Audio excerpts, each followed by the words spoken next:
पौराणिक मान्यताओं के अनुसार कार्तिक शुक्ल पक्ष की एकादशी तिथि को भगवान विष्णु योग निद्रा से जागते हैं, जिसके बाद से मांगलिक कार्यों की शुरुआत हो जाती है। वहीं भगवान विष्णु के योग निद्रा से जागने के बाद तुलसी विवाह संपन्न कराया जाता है।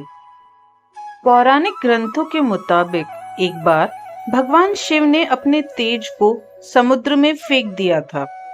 उससे एक महातेजस्वी बालक ने जन्म लिया। वह बालक आगे चलकर जालंधर के नाम से पराक्रमी दैत्य राजा बना। इसकी राजधानी का नाम जालंधर नगरी था। दैत्यराज कालनेमी की कन्या वृंदा का विवाह जालंधर से हुआ। अपनी सत्ता के मद में चूर उसने माता लक्ष्मी को पाने की कामना से युद्ध किया, परंतु समुद्र से ही उत्पन्न होने के कारण माता लक्ष्मी ने उसे अपने भाई के रूप में स्वीकार किया। वहां से पराजित होकर वह देवी पार्वती को पाने की लालसा से कैलाश पर्वत पर गया। भगवान देवाधिदेव शिव का ही रूप धर वे माता पार्वती के समीप गया, परंतु मां ने उसे अपने योग बल से तुरंत ही पहचान लिया तथा वहां से अंतर्ध्यान हो गई। देवी पार्वती ने क्रोधित होकर सारा वृतांत भगवान विष्णु को सुनाया। जालंधर की पत्नी वृंदा अत्यंत पतिव्रता स्त्री थी। उसी के पतिव्रत धर्म की शक्ति से जालंधर न तो मारा जाता था और न ही पराजित होता था। इसलिए जालंधर का नाश करने के लिए वृंदा के पतिव्रत धर्म को भंग करना बहुत आवश्यक था। इसी कारण भगवान विष्णु ऋषि का वेश धरकर वन में जा पहुंचे, जहां वृंदा अकेली भ्रमण कर रही थी।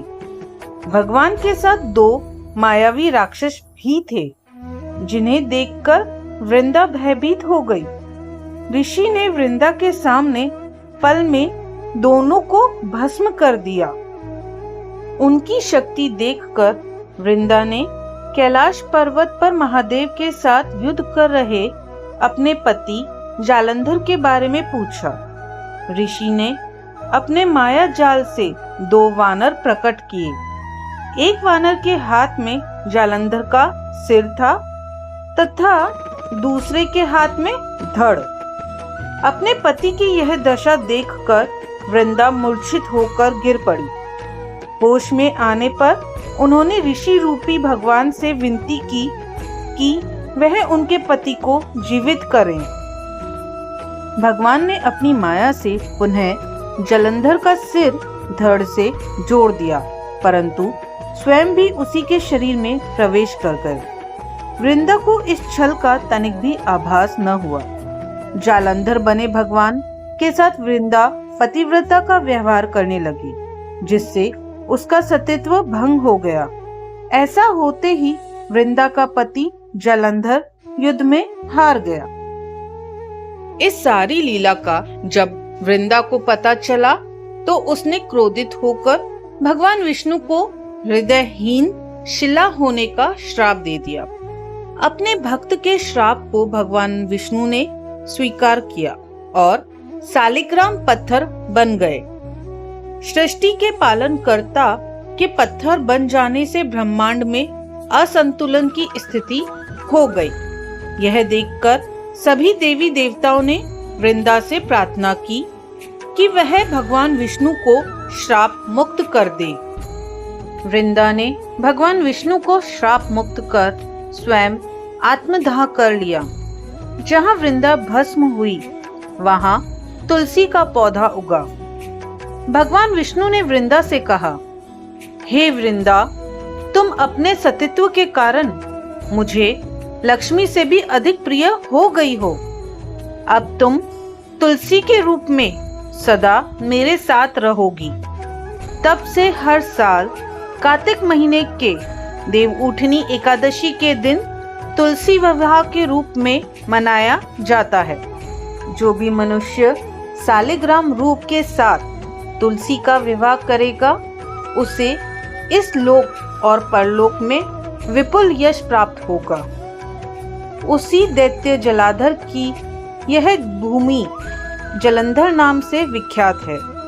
सती वृंदा का मंदिर मोहल्ला कोट किशनचंद में स्थित है। कहते हैं कि इस स्थान पर एक प्राचीन गुफा भी थी जो सीधी हरिद्वार तक जाती थी। जिस घर में तुलसी होती है वहां यम के दूत भी असमय नहीं जा सकते। मृत्यु के समय जिसके प्राण मंजीरी रहित तुलसी और गंगा जल मुख में रखकर निकल जाते हैं वह पापों से मुक्त होकर वैकुंठ धाम को प्राप्त होता है। जो मनुष्य तुलसी व आंवलों की छाया में अपने पितरों का श्राद्ध करता है उसके पितर मोक्ष को प्राप्त हो जाते हैं। ओम नमो नारायण नमः। ओम नमो भगवते वासुदेवाय नमः।